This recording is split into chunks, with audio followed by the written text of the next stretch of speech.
Well, objective truth and objective authority is so important, because if you don't have something outside of yourself that is true, whether you believe it or not, you're just going to make truth subjective. So then it becomes true for you, and what's true for you might be different from what's true for me, and then it's different from someone. So everyone then ends up having their own truth, and then everyone ends up doing what's right in their own eyes.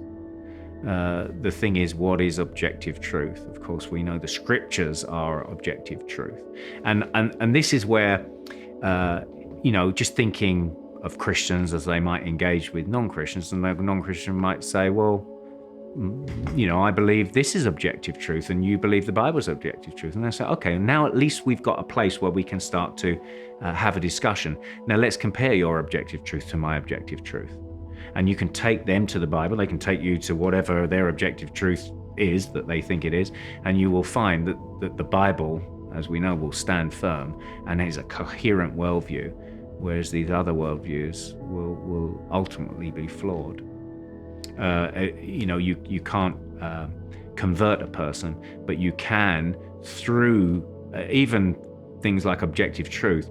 You're always trying to bring people to the scriptures and to the gospel, and then you leave the rest with the Lord once you've evangelized them, and it's up to God to convert. Well, if you don't have objective truth, we see it very vividly in our culture today, where a man can say he's a woman and a woman can say they're a man. I mean, that's just so then what you have is you end up living a pseudo reality. It's a lie. And everyone's going around like the emperor's new clothes, the fairy tale where the emperor actually hasn't got any clothes on, but everyone's too scared to even say, or they've bought into the lie, and they say, oh, fine set of clothes, till someone actually speaks the truth, and then everyone sees actually the emperor's naked. This isn't true. So I think what we've got in our culture is a vivid illustration of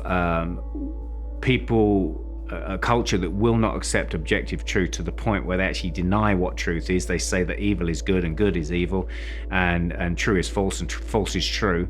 But that kind of culture can't continue. It will eventually implode. It might get worse before it gets better. But this is why the Christian and the church needs to be clear, because you might not at this moment in time be able to convince the culture on it, but you will be able to live it out yourself, so you become a very vivid counterculture.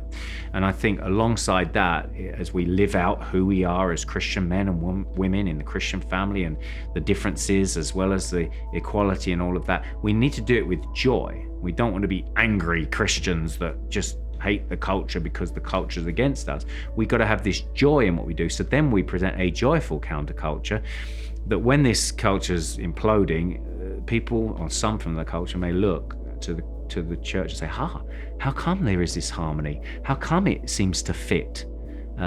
Because I've even had conversations with non-Christians recently. They go, yeah, what you say, it seems to make sense, because there's common grace wisdom there. They see that a man is a man and a woman is a woman, and that only a man and a woman can come together and have a baby.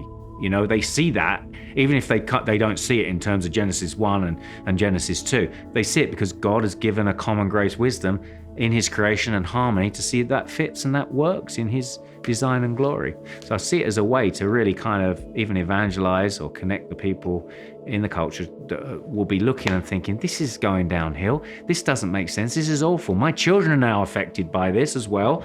And they're looking for truth. And the church can provide the true truth with the scriptures. So this stuff on sex and sexuality, again, you always got to be looking at the bigger picture.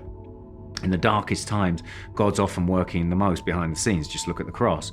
So in the darkest times, God's working most, but we need to get right in it in the church. Then we will be actually clear to actually speak it to the culture. And this stuff will be a way in to bring us to the gospel.